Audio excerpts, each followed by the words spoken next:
Brace yourself, sports and music fans, because every Wednesday at 5 p.m. Arizona time is GO time. Introducing one of the hottest, most entertaining, and downright addictive podcasts you'll ever need. PD&J was good today. Hosted by none other than J-Dub the King and Pocket. These two dynamic personalities will keep you on the edge of your seat with their unique blend of humor, storytelling, and knowledge of sports and entertainment. And you know what makes it even better? They're live on YouTube and Facebook, so you can join the conversation and be a part of the action. We're always on the lookout for awesome guests to join us on the show. So if you think you've got what it takes to hang out with J-Dub the King and Pocket, then slide into our inbox at J-Dub the King. That's JDUBBTHAKING. And let's make some magic together. So what are you waiting for? You don't want to miss a single episode. See you on Wednesday. Disappointment, but it's all good. What's good, folks? What's good? How y'all doing? Y'all know what it is. This is a brand new week, brand new Wednesday. So guess what? It's hump day! Brand new episode of PD&J was good today. I'm your host, Jay. Did we just do a Groundhog Day? Because I don't think I can do that again. Because my voice ain't gonna do that. I'll lose my voice at like 7 minutes into the show if I keep doing that. What, you got shot recently? Oh, I shot the. Never mind. No, But I did not. nah, we're not doing that. We're not doing that. Nope. Anyway, what's going on, Trulu? How you doing? Peace, love, and blessing. Oh, it's back. It's back. I don't think they heard that, but it's all good. Don't press that again either. So.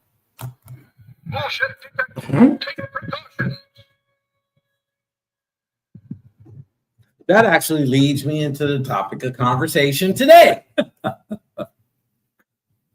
Different dynamics Growing up. Now, when I say this as far as different dynamics, it can mean a wide array of different things, right? So you want me to cover that real quick? No. Okay. So I don't think we have enough time in this episode to cover all of that. No, I'm just talking about the simple part that we're talking about. Okay. So those of you that came up with the gentle parenting. No, not even that. There's different dynamics within the relationship. True. See. We got secrets over here. We got some secrets. He's got an orange cup, and I got my name glass. But Oh, he said we're sipping. I'm sipping on the glass or off the glass. Something like that. I don't know. Put it down. Just put it down. Mm-mm. Yeah. Mm-mm. Anyway, so there's different.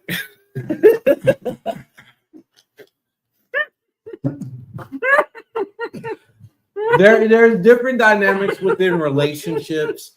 There's different dynamics within friendships. Family, parental. Now let's stay right there for a second. Parental. Parental, that's parent. The gentle, that's parent. Those of you that grew up in gentle parenting, I'm curious to know. kudos to you. No, I'm just curious to know because there are different dynamics and some things work for people that might not necessarily work for other people, right? Mm-hmm. And that goes with parenting. Us as parents, we have chosen, and this goes with every generation, to raise that kid differently. You understand what I'm saying? Now, what I strongly believe in is that how you are raised as a child, there are certain morals, there's a foundation that you cannot leave. There's different methods of how to raise a child, Like the Bible said, train the child in the ways he goes. So when he's old, he won't depart from that, right?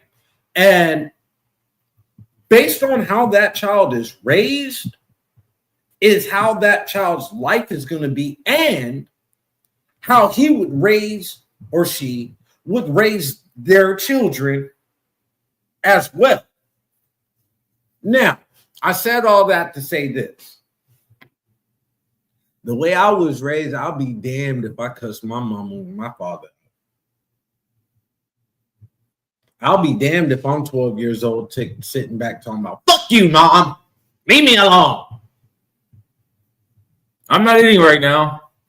I'll eat when I want. I'll be damned if I'm grown in my own mama's house, cussing her out and breaking her goddamn door down because she turned the internet off because you playing Call of Duty with your friends. Or trying to get a new Call of Duty started. My friends are waiting on me. I'm sorry. My friends are waiting on me. And then you break the door down. You're embarrassing me. And then you break the door down talking about with an axe. Like you're a fireman. And yeah, bro, like, I'm sorry, there's different dynamics, right? Let me put it like this. In my house, if you decide to do that, and my wife tells me, first of all, she's going to cuss you out and she's probably going to whoop your ass. Me, I'm just going to put you out. I'm going to tell her they better be gone by the time I get home. I'm just going to say it like this. We're a controversial platform, right? So I'm going to put it out there. The contra affair? White folks, you raise your kids differently than black folks. That used to be the case. Now, it's gentle parenting no matter the color. How's that working? Well, we're finding serial killers, school shooters of all races. Not everyone. Now, let me say that. Attempted as well. Not just the ones that we hear about, the ones that we don't hear about because they got thwarted, as they say. They got stopped. But either way, it used to be really simple. White people raise their kids one way, black people raise their kids another way.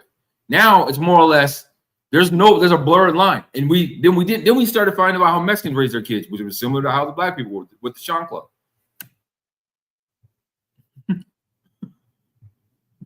I tell you what, I when I see somebody take that shot, if you don't know it, we haven't seen Mike in a while.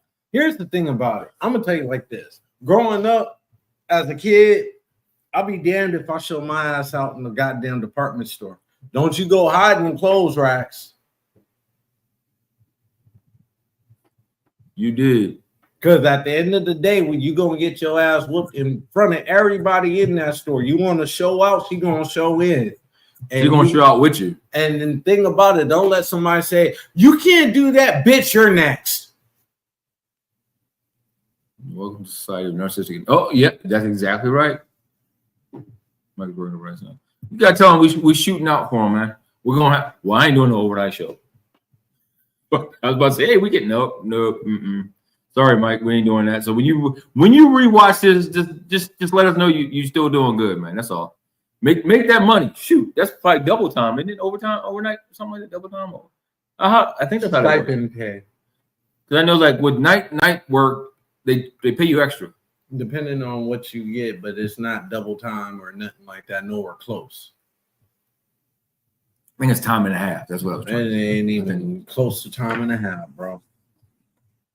Arizona is so far behind on the pay scales now. Well, it depends on. It's not even Arizona; it's the companies now. That Arizona does set the standard, but companies have their own. But here's the thing about it: it's not even just Arizona, because there's certain states that's further behind in the pay than Arizona. There's motherfucking states that still federal minimum wage is $7.25 an hour. Still. Oh yeah, that's the federal minimum wage is $7.25 an hour, and there's still states that pay employees $7.25 a fucking hour. And you know what? They simply just want to work 3-4 jobs. Let them. Thank you for the work you do. I don't get it. Thank you for the work you do to make sure that we have the products that we need. Ain't no way in hell I'm gonna work out a goddamn. But I wonder, were they gentle parented? Shut the fuck up. Man, I don't know. I don't think so. Because they're working hard, so they probably wasn't. Because it goes back to this. Society of narcissistic entitled brats. Yep. a lot of this generation of folks coming up right now, they looking at social media as an outlet of making money and sustaining life, which is fine. It is fine. But let's put it to you like this: to do that, it's just like sports. It's just like music. How many millions of motherfuckers play ball? A lot of people play ball. Exactly. A lot of them did get to the league. How many? And when I say the league, I'm not just talking NBA. I'm talking about G League. I'm talking about whatever league it is. Whatever league it is. Put it like this: I know better ballers on the street right now than play conservative ball but can't get a goddamn shot. Nowadays, it's coming down to not what you know, but exactly who you know. You can have a talent and a skill, but that's only going to take you but so far. You're going to need to know somebody. Well, or you're going to have to give out your ass. One of the two is going to happen. One thing I can say about that, after sitting back and watching some things develop, it's also not about also who you know, because you can know everybody in the world. But if you're not confident in yourself, they ain't going to be confident with you anyway. Very true. Because that's where I think it's not just two things. It's actually it's a third head that people don't look at. They're like, oh, I know. I'm going to just throw this out. Quincy Jones. Oh yeah, you do. Yeah. Well, what do you say about you? He said my knee's pretty good. Well, why haven't you gotten any bigger? I don't know. It's because you don't show confidence in your own craft. You got to show confidence in your craft. But that you also get ahead. But here's the thing about that. Here's the caveat of what you're not saying. The caveat to that, as far as the confidence level comes from, is your work ethic as well. And if you don't have the right work ethic, you won't have the confidence within yourself as much as what. Because here's the thing about it. You hear this thing. Oh, I see a lot of potential in you, right? But who do you hear that from? You hear that from a lot of different people. No. No, I'm just saying that in general. You can hear that from anybody. Your work ethic starts where? At home. Yeah. So now, that's why I said, where do you hear that? Oh, I see the potential in you. Where do you hear that the most? Is at home. They said they see the potential. So your question should be back, well, how do I reach that potential? Do you know how I reach that potential? That's a question within yourself that I feel you should answer, because at the end of the day, that goes back to that confidence. I don't agree with you. Here, you're going to agree with a part of what I'm saying, and just in that, because with potential, when somebody says they see potential in you, to me, I hear, okay, there's a certain bit of confidence, because there's self-doubt in everything that a person does. A person self-doubts themselves, right? Until they get that affirmation or that confirmation from somebody else.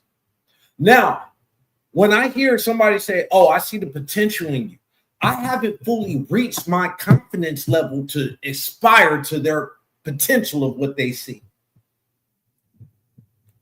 That's how I look at it. I look at it as somebody that says, oh, that record you got, there's potential in it. Oh, okay. Well, there's two things in that I'm taking away from it. Obviously, I got to put more work into this, or the confidence is off. So, again, it goes back to asking the question. You see potential. Where do you see that potential at? You have to ask questions. Now, let me go back while we're shaking my head. No, you're talking about as an adult.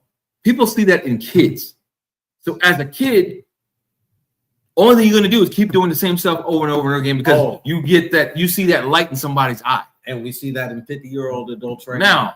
When I say that, don't do that. I did it. I went there. Don't make me. I saw potential in it. Don't. Yeah, I'm not. No. This almost is no. As a kid, when you first hear that, and then you look at your parents' face, oh my gosh, they're very proud of me. Well, I'm going to keep doing it. The more you do it, the more you're going to hear it. But at some point in time, it's going to say, okay, I guess for the parent, then it's in you to change from I see the potential. They keep doing. It's up to you to recognize. Okay, they keep doing the same thing because I told them I see potential. maybe I need to help them, or maybe I need to get the right people in place to get them further than I can take them. Now, in saying that, you know what we see that a lot at? You know where we see a lot of father and son interaction that nobody really thinks about? The one field it's one of the hardest sports to get into as well. Eating? No, not that. I'm sorry. Boxing. You see that a lot. You see a lot of that father-son dynamic coming forth right now. People are like, oh man, the father's active in the life. It's not about them being active. They don't trust nobody else with the child. Because they don't know what your intentions are. Now, I'm going to come out and mention a couple people that their father finally decided, hey, I've taken you as far as I can. Now, I need to put you in connection with someone else that's going to be able to take you further than I ever thought I could. If you throw out Teofimo Lopez, that's an entitled brat. How is he entitled? Because he grew up entitled. He grew up in the household. Oh, you're you don't know his story. I'm going to cut you off. Right? You don't know his story. He was not entitled. That nigga acts like an entitled. Acts entitled because of. Here's the thing. I was on the Teofimo Lopez bandwagon for a minute When he beat Lomachenko. Yeah, you were definitely.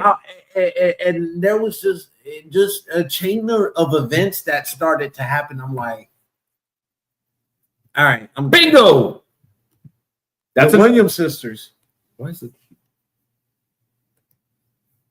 True. I mentioned boxing, and that was coming right behind it. The Williams sisters. Their father got him as far as he could, and then he realized, I got you as far as I can. So to make you great. So let me ask you this question then. Sticking on the Williams sisters with Venus, what was her problem? Is she not as talented as Serena? Would you say that Venus isn't as talented as Serena? I think the talent level there, she just didn't have as much power as her sister. I don't think she had as confidence in her the way that Serena did. If you I think her dad poured into, and this is just speculation off the stories that I've heard, and again, pure speculation, no fact to this. I think her dad saw more potential in Serena than Venus and poured into Serena more than Venus. I'm going to take what you said, and I'm going to give you an actual, if you look at it. If you look at Venus, who does she look like? I'm lost. Where are you going with that? She looked like your average sister in your family. You look at Serena, she was the slimmer, more athletic, sexier, finer. Bingo. More. So that's why the father is like, you already got it. I need to work with her confidence. See what I'm saying? He's like, you don't need the confidence as much. You don't need me to push you as far because your sister is going to have a harder time. You think so? You think that? I'm leaning towards what I feel like more is like the potential, even in everything of what you said. He poured more into her than Venus because there was a cap that he saw Venus hitting, but there was no cap that he saw Serena hitting. No, he saw that.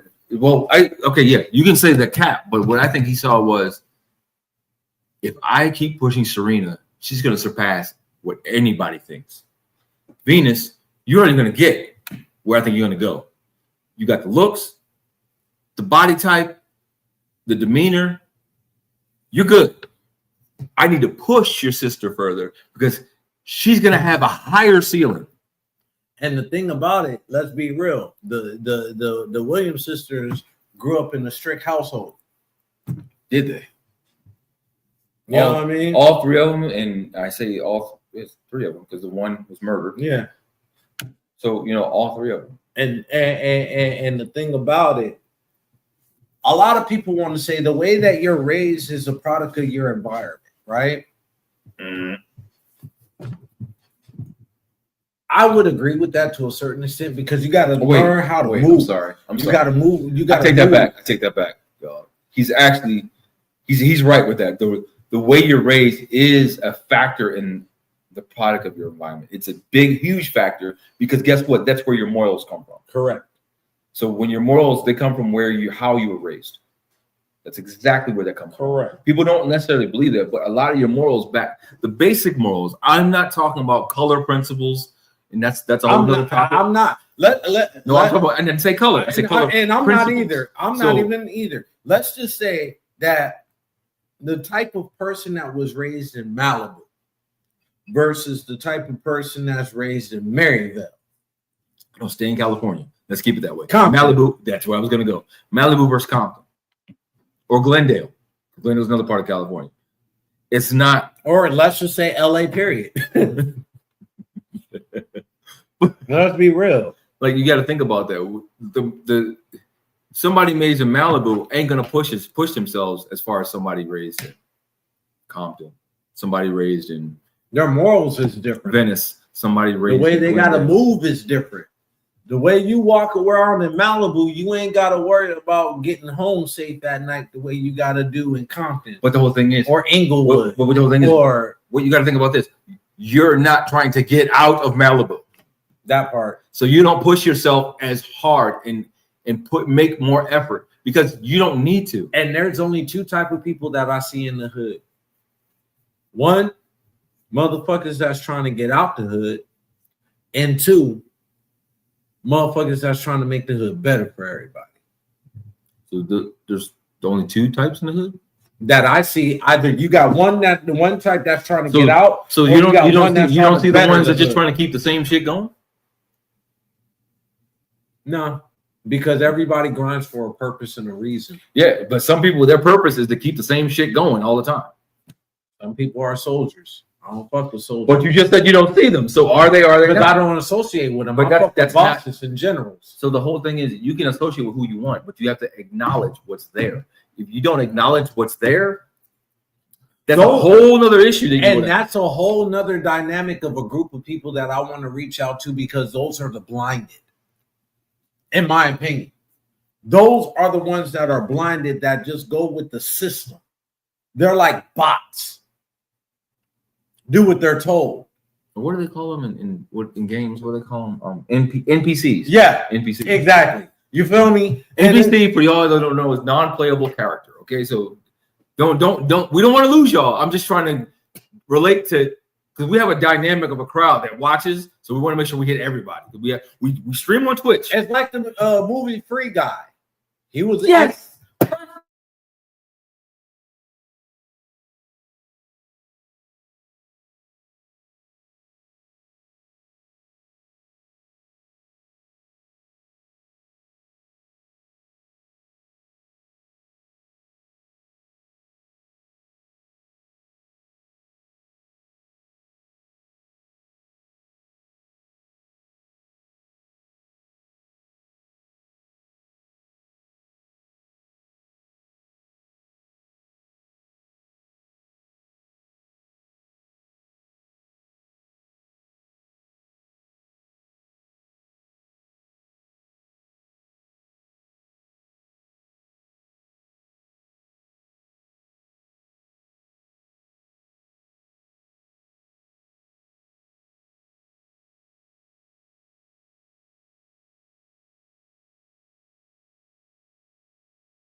We're back. Sorry about that. But the pickup, I wish I could go back and figure out what I stopped at. But the dynamic of where you are, the factor of if Malibu, we're talking about Malibu versus Compton or Glendale, whatever you want to park, we're using California. Well, no, I'm gonna go deeper. It's different between being raised in Malibu versus Detroit or Chicago. Now we can talk. Now we can actually bring it out to that. Now, y'all wonder why, like this. Now I'm gonna say this: there is a lot of talent in Malibu. We're not trying to downplay them. What we're trying to let you understand is they don't have the same struggle. Yeah, your morals is different, in my opinion. We can all have the same goal, but you have a benefit that the average person doesn't. You have the benefit of, if I fall flat on my face, I can go home and everybody's like, I don't worry about it. You're broke. How much you need? 20 million? Dude, well, we broke. I don't know if 20 million. I'm just saying. No, as an example, there's people out there like that, right? Like I'm saying, versus the average person. Oh, you broke? I can give you $100 for food. But the whole thing is, maybe pay your light bill. If you want to talk about average, they ain't even got that. Now they'd be like, "Hey, you broke? I got like $5 or $10 I can lend you." Whereas in Malibu, hey, I got a couple thousand. You need it. I only got 50,000 in my bank account. I'm going broke. Do you understand? Do they understand the brokenness of them versus somebody from? That's what I'm saying. It's a different Detroit dynamic of growing Memphis, up. New Orleans. We can name all Birmingham, Tuscaloosa. Like, come on. Like, the struggle is different no matter where you are. But now, mind you, we're not saying they don't struggle.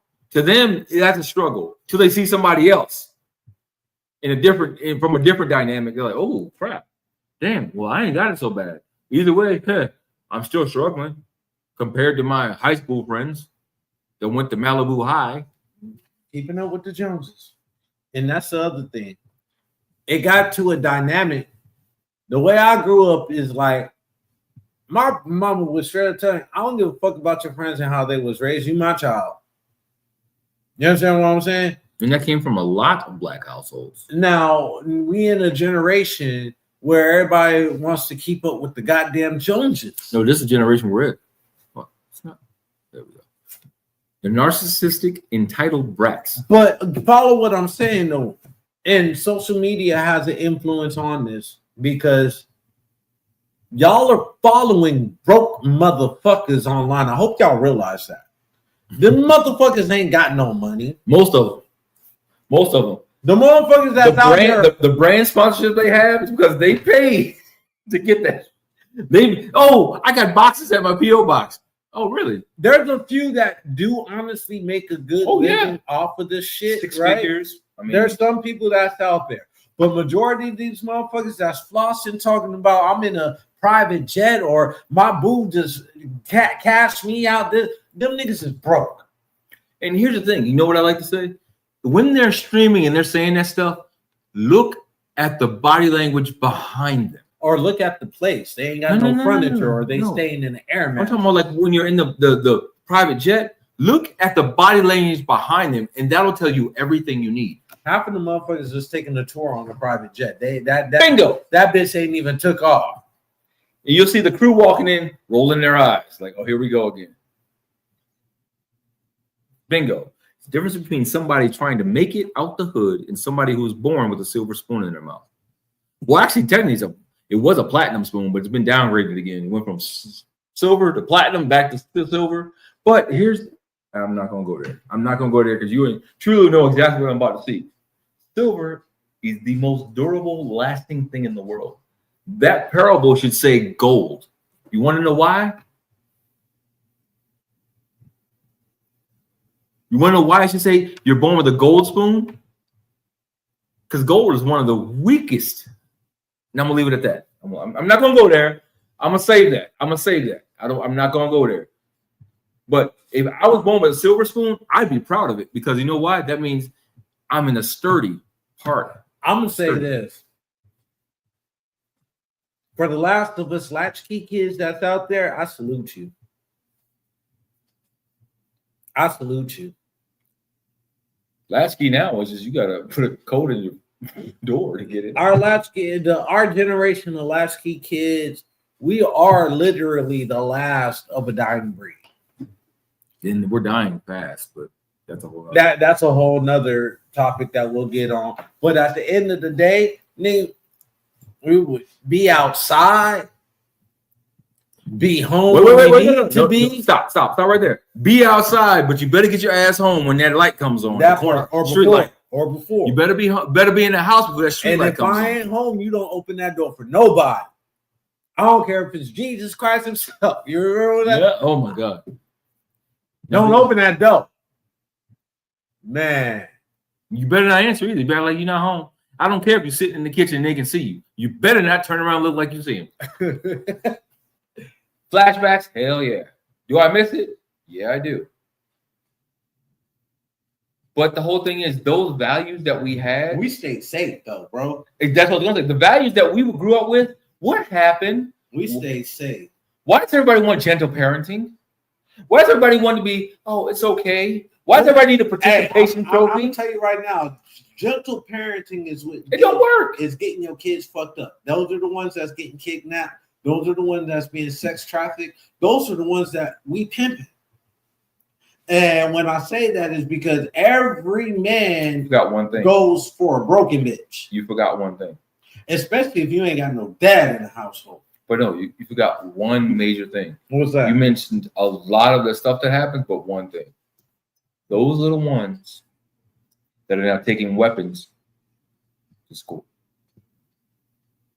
Because they feel like the video game they play, oh, you know what? It's not. It's beyond that. It's beyond that. It's the aspect that they're not getting the attention or the discipline that they need. But because certain kids go out there and wish that their parents would discipline them the way that they see their friends. I've seen it. I've heard it. Oh, I know that. You understand what I'm saying? It's not just about discipline. It's about being seen by their parents. Doing that. Being seen by their parents. Being acknowledged by their parents. That too. Because what's happening with this generation, gentle parenting, oh, it works. Really? Give me the numbers. Gentle parenting, they're just basically passing the buck and not wanting to take the responsibility to raise your child. It's a way to gentle parent and still be traditional. I want to call it gentle. If we're going to call it what it is, there's a way of call it. I call it honest parenting. Gentle being honest? No, outside of being gentle. You could be not that stern motherfucker, not that hard ass. That's what I was just talking about. Yeah, that's what I was talking about. Gentle at the same time. Yeah, that's what I was just talking about. You have to find that honest. You have to find this. You have to find the connection. And it's being honest. You give, you take. It's a relationship. Like for instance, I'll give you an example. Your kids grew up. They're gonna teach you some shit you didn't even know. But not only that, but here's the thing. Here's a good way. That's what I wanted to say. A lot of us growing up, we wanted to be heard. So what did we turn into? I say we because we're all the same generation raising kids right now. We wanted to be heard. So what a lot of you turned into? Gentle parenting. I want to be heard, so I'm just going to let them express themselves. That's not the way to do it.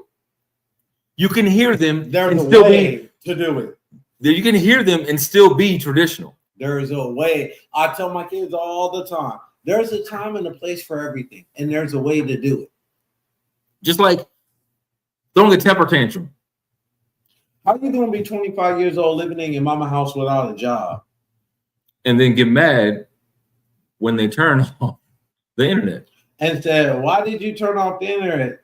The same reason why you ain't got no goddamn job. Because I feel like it, in other words.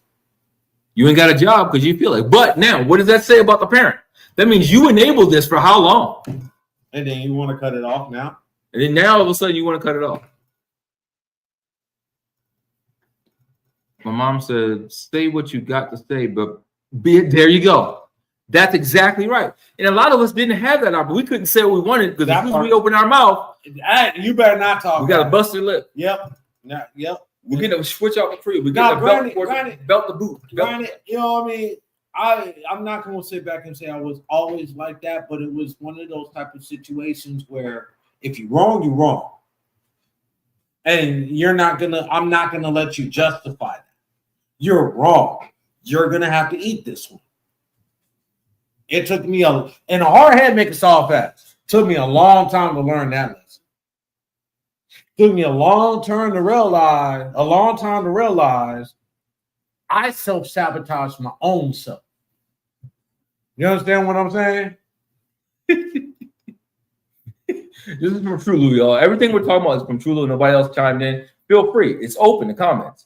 I'm a virgin. Wait, I'm a Virgo. Where the fuck do you get a virgin from? I ain't got my glasses on. I'm a Virgo, though, so I was quick to call out hypocrisy and bullying.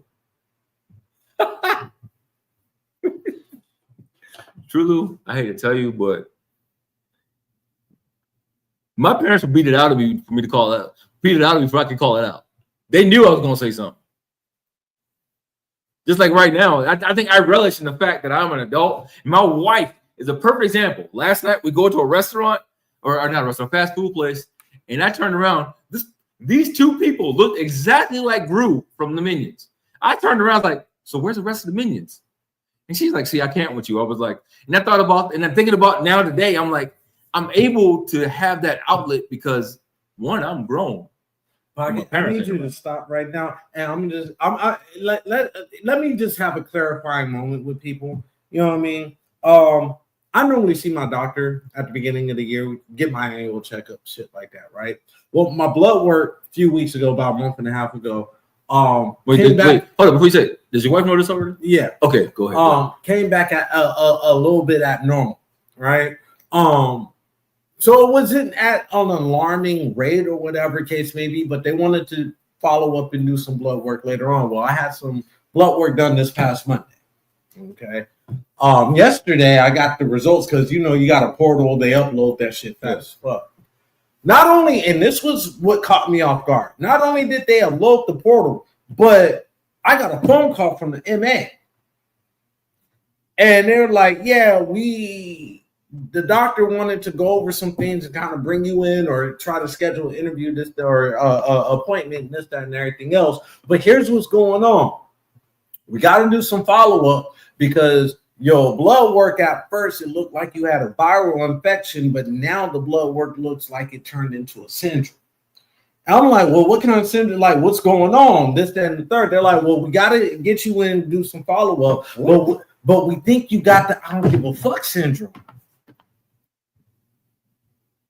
And they said if we don't get you treated, it could be contagious and it could rub off in one or two ways. Either people will get offended by what you say because you don't give a fuck, or people gonna understand that you don't give a fuck and fuck with you because you don't give a fuck. But either way it goes, you got the I don't give a fuck syndrome, and we gotta help you deal with that. Yeah.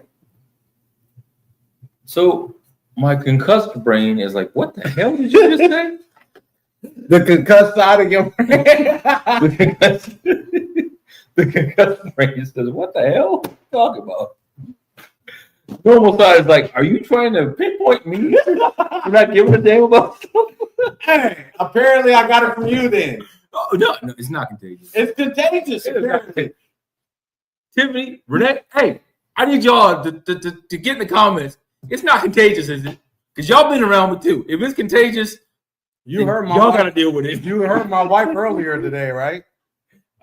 Nope. I'm denying. Ain't no witnesses.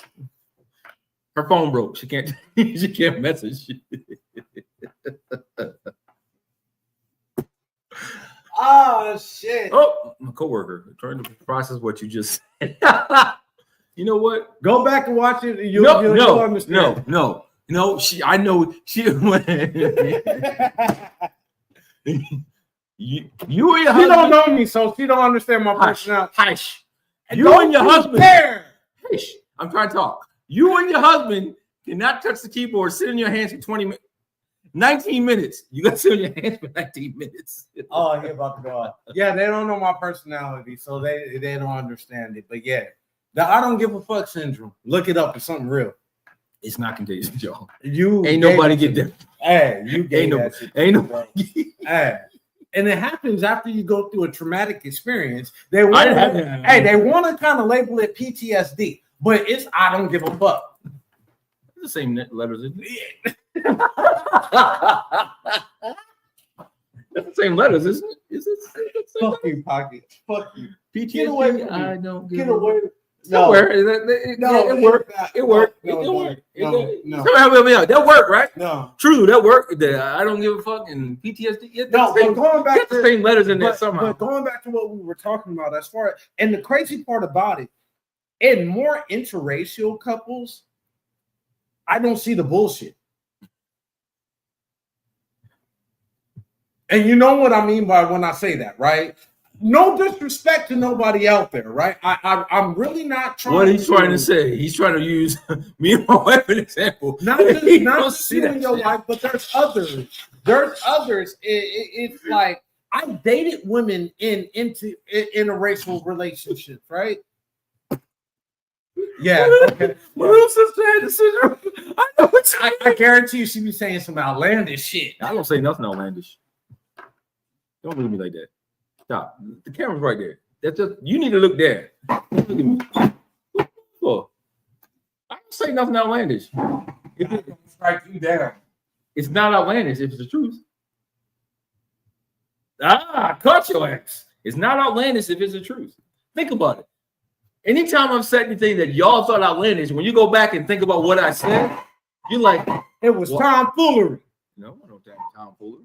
Tom Hillary. Maybe not Hillary. Oh God damn. Nah, man. Clifton Hillary. Oh. But not Tom Foolery. Carson Ben Foolery. Oh, did I say that out loud? Damn. Shit. Damn it.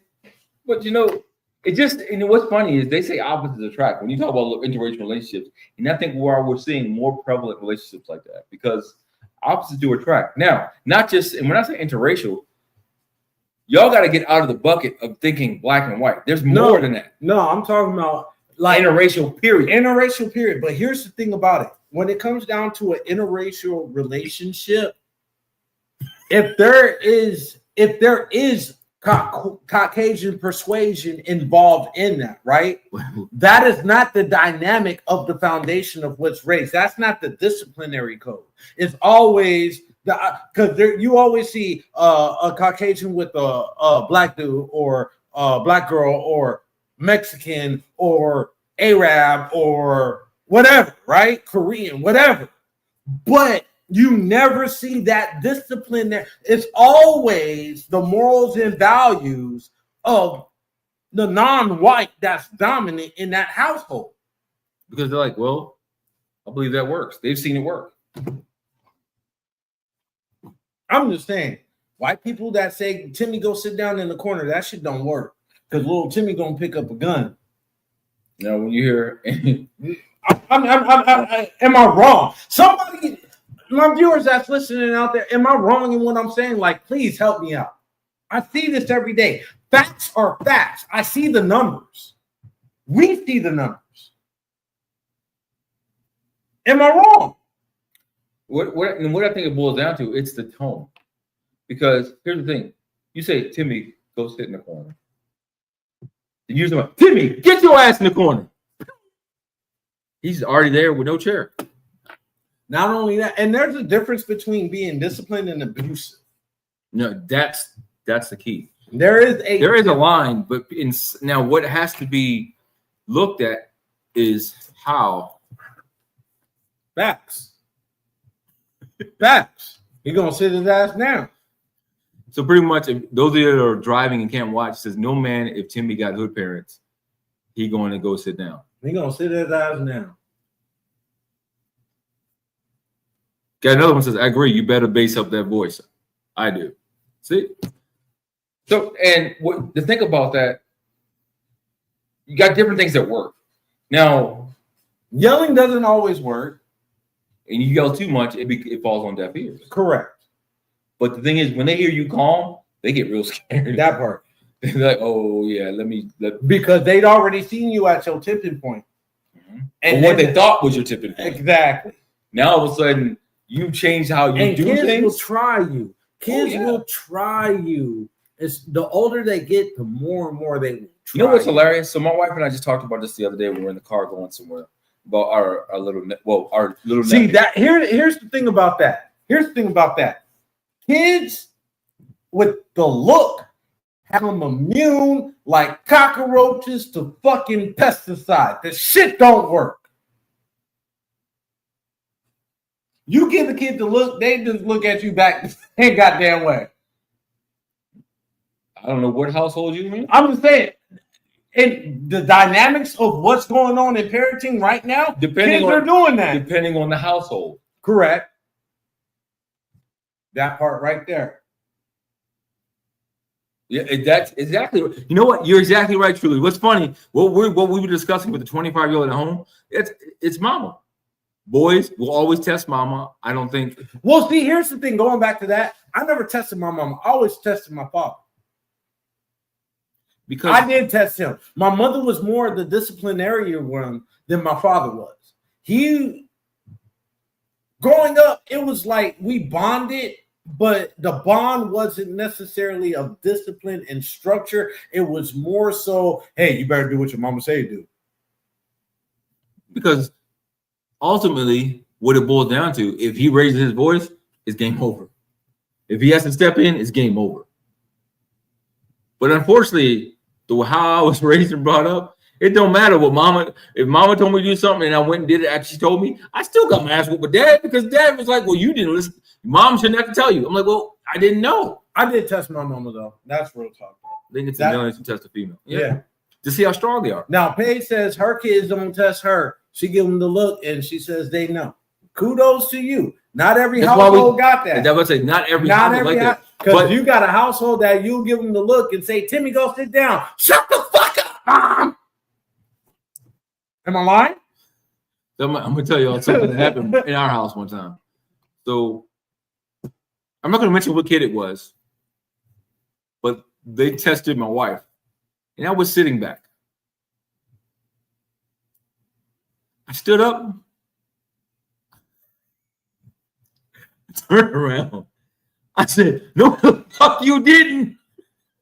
Oh, they got this prank now where they got the kids disrespecting the mama with the father there, and then wait for the father to go. My kids are scared for that. This one dude, he hauled off. They couldn't get to the camera fast enough. He said, "Fuck this goddamn prank shit."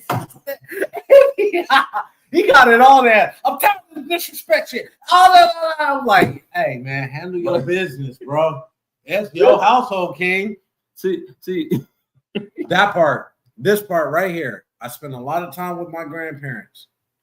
I'm old school.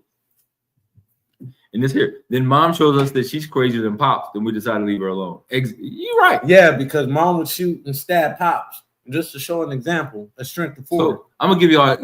Most of y'all know my mother was an archbishop growing up, so I thought I could get away with stuff. Pops over the head with a cast iron skillet. So I thought, it would be easier dealing with mom than dad.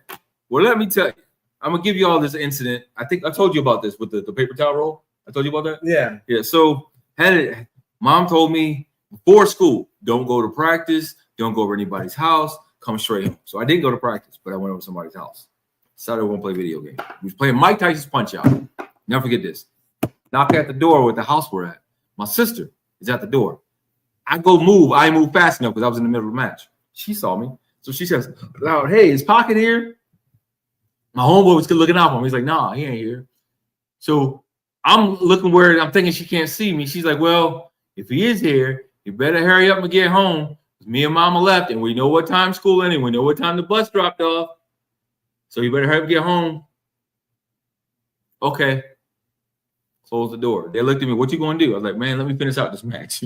Fuck, you already in trouble. Hey, I'm gonna finish out the match, right? So all of a sudden, we finished the match or whatever. He's like, "Hey, I think the car's still outside. You wanna go out? You wanna go out the back door?" Yeah. So I go out the back door of his house. Fucked up already. Should have walked out the front door. Should have walked out the front door. Either way, I walk out the back door. Trap. All I know, I thought I was being murdered. My mother had a paper towel roll with nothing on it. Trap. And was smacking me with it. And I'm thinking I'm being murdered. Like I'm in a horror picture. I'm screaming. I ain't lying, y'all. I'm screaming at the top of my lungs. Well, that's not the embarrassing part. I get home, like my friends are like, "Oh man, they didn't know what happened. They didn't know what she hit me with." So she got in the car and she was going to Bible study. She's a bishop, so she's going to Bible study. Why that Sunday, her sermon, she slips up and mentions what happened. Do you know for 3 weeks straight? 3 weeks straight, I had to go through choir rehearsal on a Saturday, stuff on Sunday, and everybody was laughing out my ass because she mentioned what happened. Bro, after that, here's the thing. After that, this what she's saying right here, what Paige is saying, a daredevil testing your mom, that goes back to everything that True Lou said. Boys always test them because I did the same exact thing. But here's the thing. After that, my mom wasn't archbishop never again. or nothing. You know what I mean? Never again. After that. But it's not just the mom, because at the end of the day, I feel like a rite of passage as a young man going into a man. Bingo. The embarrassment is worse than the ass. Yeah. Exactly. But the thing about it, that transition from going from a man, from a young boy to a man, if you do have that active father in your life, you're going to test. So yeah, you're going to test them too, and that comes with a whole nother level than testing your mama. You understand? We test our mama's nerves. We test to see how much we get away with. When we test our fathers, that's more of, are you a real man? Are you a real man? Yeah, we are you really the man of the house, or am I taking over? Hey, let's go. Let's go. Blow for blow, whatever it is. Because at the end of the day, as a father, there's only but so much I'm gonna let you do before I'm gonna put my paws on you. Exactly. It's like more or less we're gonna give you enough rope to hang yourself. Exactly. And then, but as a child, you get to that age when you're a boy going into a man, 14, 15, 16, you're going to challenge that authority. Because your balls didn't drop. You got the testosterone. You're going to try and test the man in the house. You might have gotten the pussy. You might, exactly. You might get your first piece of ass. And all of a sudden, you like, I can take my dad. Did you really think? When they call old man strength, I've seen it. I've seen it. Boy, I have not seen it. I thought I was going to die. I thought I was going to pass out. I'm like, I should be able to whip this man. Nope, not true. No, don't do it.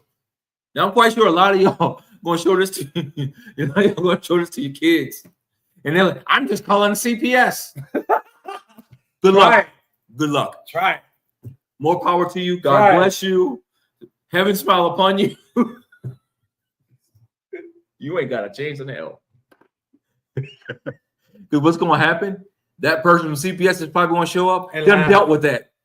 Like, so what do you want me to do? You got food, you got clothes, you going to school, they care about you, they love you, you just need some discipline, and you shouldn't have tried that. And what's fun, exactly, I was going to get to that. I was like, and what do they usually ask now? They ask the question, well, what did you actually do for this to happen? Well, I didn't do my chores. And then I raised up on them, and then I hit them. So this all started because you didn't do some goddamn dishes. So you decided to test him over some dishes. Ultimately, and then when you tested him and you lost, you decided to call us. And what we're gonna do? I'm out. And that's happening a lot more now. And I CPS no. Here's the thing, though. On the opposite side of that, though, there are CPS agencies in certain states that will remove children just for that simple fact. Oh, there are. It's a flip of the coin, and it's fucked up. No, it's not. What's happening is because that happens in New Hampshire more than anything right now. Now, what's happening though? They're starting to look like what CPS. Like, what are we doing? Why were we created? Why didn't that fall under DEI and all the government layoffs? Well, how would that have fallen under DEI? I'm just saying, even with the federal layoffs, why didn't the... Well, there's actually people from CPS being laid off. I hope so. So you got to... What you do understand, when they say government layoff, it ain't no agency safe. Ain't nobody safe. I'm just saying. Like no matter who you are. I'm just saying. Hey, I am the pink incremental author. Hey, you saw authoritarian of... You saw the IRS dude, he resigned. He was like, I'm out. I ain't trying to. He's like, I'm out. I ain't trying to deal with this. No, it's too much, bro. But here's when you mention that, this is what I want people to understand. The government is in your household now, and they're in your household more than they were before. Because I tested my mama by that CPS shit, and she whooped my ass with CPS on the phone and said, "Here, you want to talk to him now? I can't. I'm right hand to God. I kid you not. I kid you not. Rest in peace, mama. I love you for that shit." But when I grew up, the only CPS I know were the letters in the alphabet. That came after me. Nah, look. because the whole thing about it, as a kid, I had some anger management issues, so she put me in therapy. And therapist had asked, he was all like, well, does your mama spank you? I said, yeah. He was, and I'm thinking that shit's normal, right? He's all like, no, well, if your mama puts your hands on you, that's illegal, and you can call the guy. And I threatened her with that shit one time. That was another good thing to do. No. They set you up. No, yeah, exactly. Exactly. So at the end of the day, what it comes down to, when you allow the government in your home, and the government is trying to tell you that you cannot teach your kids, your family, the essence and the foundations of mankind, not just of human decency, but of mankind, to respect one another, to do right by one. If I can't beat that into you, what is my job as a parent? This comment from Fuchulu is very. I left this up because I wanted, if you have the ability to look at it. The government only care because they didn't figure out how to make some money off that crap. Actually, technically, they have figured out a way because they know if they let you get emancipation, technically your parents got to pay child support for you to be emancipated. And you're still getting government assistance. You got to get Medicaid. You got to get food stamp, all that shit. Like it's now we're not saying we don't need some regulations for some. No, because there's some crappy ass people out there that got parents and they shouldn't have them. We have parents that adoptive and natural. Exactly, that abuse the system and their children. And their children. They abuse it more than they do the child. And they start generational curses. The whole thing about it, the system, going back to this, couldn't figure out how to make money off of it. So what did they do? They started taking kids. Even before there was a goddamn CPS, they were taking us from our parents. There was a test back in the 30s going into the 40s where they would go into places like Harlem and the Bronx, and they would have parents that just had newborn babies sign their kids over, give them government assistance for the rest of their life by signing their kids over. Why? Because the system or the government wanted to test the theory of having a mixed family, having kids raised in families that wasn't of their ethnic group. They did that shit all across the East Coast. Look it up. In the 30s and 40s, they did that shit. Hell, as a matter of fact, there was a man out of Harlem that did a goddamn interview and said that his parents basically sold him for $50 a month in food stamps to the system. So basically, he was legally adopted by another, legally adopted. You know what I mean? But they've been doing that shit. But here's the thing: and I'm going totally left field with that same existence. Some of you are gonna understand this. Some of you aren't. That have been longtime viewers are gonna understand this. Some of you that are new viewers are not gonna understand me saying this. It's no different than what happened with the R. Kelly situation. We can end the show on that. In the 50s and 60s, Arizona was locking up minors in adult prisons.